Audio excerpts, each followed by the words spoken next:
ભરૂચના એક યુવાને બાળકો આનંદ સાથે ભણતર મેળવી શકે તે માટે એક મોબાઈલ એપ્લિકેશન વિકસાવી છે।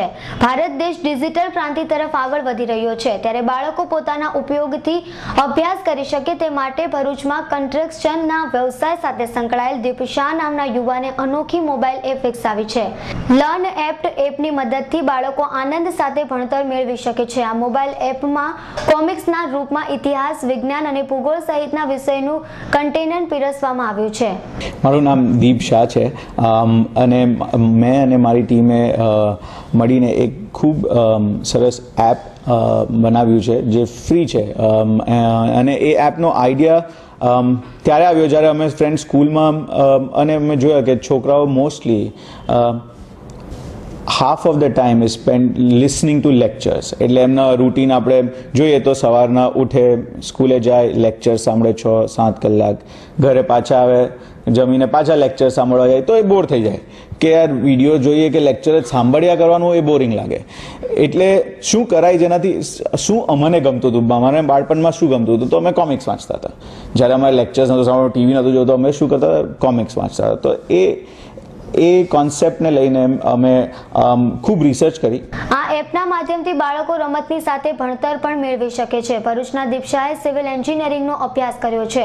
તેના અભ્યાસ સમયે તેમને પણ અમુક વિષયો ભણવામાં કંટાળાજનક લાગતા હતા, આથી તેઓએ એમના વડોદરાના મિત્રોની મદદથી આ એપ્લિકેશન વિકસાવી છે। હાલમાં તેઓ દ્વારા ધોરણ 6, 7, 8ના બાળકો માટે જ આ એપ્લિકેશન ચાલુ કરવામાં આવી છે, જેમાં અને ભવિષ્યમાં બીજા વર્ગો માટે પણ હાલમાં કામગીરી ચાલુ છે। વધુમાં તેમણે જણાવ્યું હતું કે આ એપ્લિકેશન www.learnedapp.com અને Google Play Store, all Apple app સ્ટોરમાંથી પણ ડાઉનલોડ કરી શકાશે। હાલમાં તો બાળકો પણ આ એપ્લિકેશનને આવકારી રહ્યા છે અને તેમનું ભણવાનું પહેલા કરતાં પણ રસપ્રદ લાગી રહ્યું છે।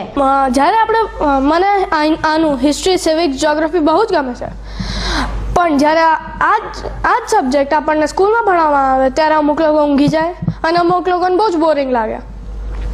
તો મારા પર્સનલ એક્સપિરિયન્સ પણ એવું જ છે કે મને આ બહુ બોરિંગ લાગે ટીચર સાથે।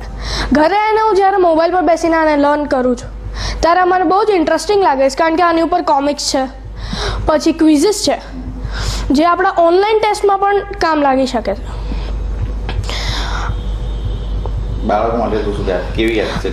આ બાળકો માટે બહુ જ સારી એપ છે, જેવી રીતે મારા માટે અને મારા જેવા બીજા બધા અહીંયા 6ઠા, 7મા અને 8મા લોકો બાળકો માટે પણ બહુ સારું છે બધું। જે આની પર શોર્ટ નોટ્સ પણ મળી શકે છે। એટલે હું બધા બાળકોને આ જ કહીશ કે આ એપને ડાઉનલોડ કરી અને આ એપ પરથી બધું લર્ન કરો તો તમને એક્ઝામમાં સારા માર્ક્સ આપી શકે। ભારતના વડાપ્રધાન નરેન્દ્ર મોદીનું પણ સપનું છે કે ભારત અભ્યાસ ક્ષેત્રે આધુનિક ટેકનોલોજીથી આગળ વધે, ત્યારે દીપશા દ્વારા વિકસાવેલી આ એપ કેટલી સફળતા નીવડે છે તે તો આવનારો સમય જ બતાવશે। હવે સૈયદનો રિપોર્ટ, ભરૂચ।